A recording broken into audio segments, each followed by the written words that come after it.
Magandang araw, mga mag-aaral. Maligayang pagdating sa ating aralin sa Araling Panlipunan 10. Bago tayo magsimula, narito ang ating first code, 7. Tandaan lamang ito. Ngayon ay simulan na natin ang ating talakayan tungkol sa top-down approach sa pagharap sa suliraning pangkapaligiran. Marami tayong nararanasang suliraning pangkapaligiran tulad ng polusyon, maling pagtatapon ng basura, at pagkakalbo ng kagubatan.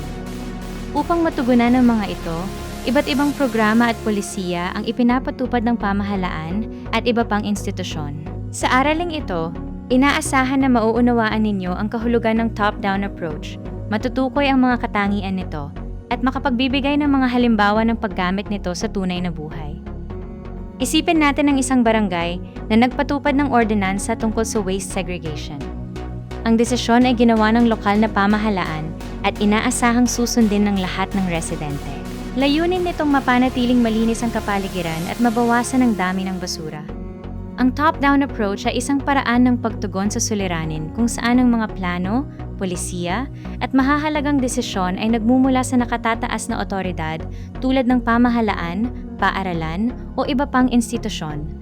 Pagkatapos mabuo ang plano, ito ay ipinatutupad sa komunidad.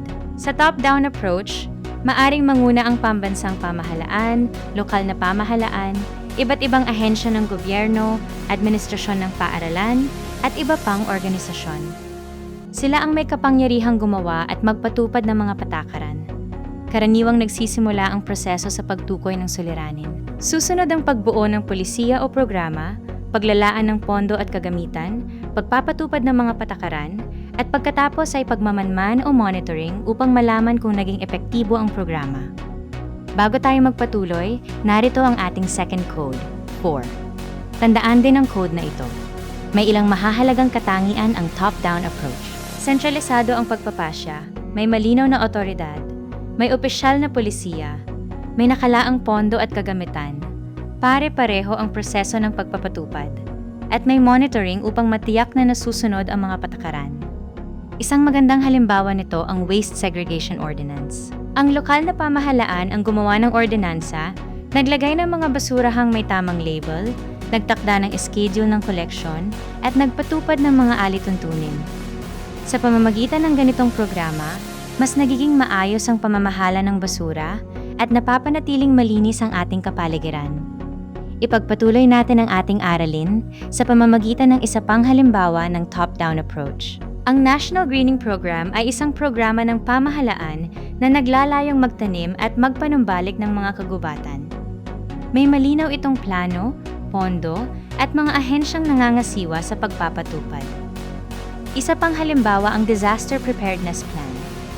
Kasama rito ang paggawa ng hazard maps, pagtukoy ng evacuation routes, pagsasagawa ng emergency drills, at paghahanda ng mga kagamitan. Ang mga hakbang na ito ay pinaplano ng mga otoridad upang maging handa ang komunidad sa oras ng sakuna. Maraming kalakasan ang top-down approach. Mabilis ang pagpapasya lalo na sa panahon ng emergency. May sapat na pondo, malinaw na pamumuno, at legal na kapangyarihan upang maipatupad ang mga programa. Dahil dito, mas madali ring masubaybayan ang kanilang resulta. Gayunpaman, mayroon din itong mga limitasyon. May mga pagkakataong kulang ang konsultasyon sa komunidad kaya maaring hindi agad matugunan ang tunay nilang pangangailangan. Mahalaga pa ring pakinggan ang opinyon ng mga mamamayan upang maging mas epektibo ang isang programa. Bago tayo magpatuloy, narito ang ating third code, 6. Tandaan din ang code na ito. Isang halimbawa nito sa paaralan ang No Plastic Policy. Ang administrasyon ang gumagawa ng patakaran at lahat ng mag-aral at guro ay inaasahang susunod. Layunin nitong mabawasan ang paggamit ng single-use plastic at mapanatiling malinis ang kapaligiran ng paaralan. Sa pagsusuri ng isang programa, mahalagang alamin kung sino ang namumuno, anong suliranin ang tinutugunan, paano ito ipinatutupad, ano ang mga benepisyo nito, at ano ang mga posibleng limitasyon. Sa ganitong paraan, mas mauunawaan natin kung bakit ito nabuo at kung paano ito nakatutulong sa lipunan. Bilang pagbubuod, tandaan na ang top-down approach ay nagsisimula sa nakatataas na otoridad. Ang mga plano at polisiya ay nagmumula sa pamahalaan o institusyon bago ito ipatupad sa komunidad. Mabisa ito lalo na sa malawakang programa at sa mga sitwasyong nangangailangan ng mabilis na aksyon.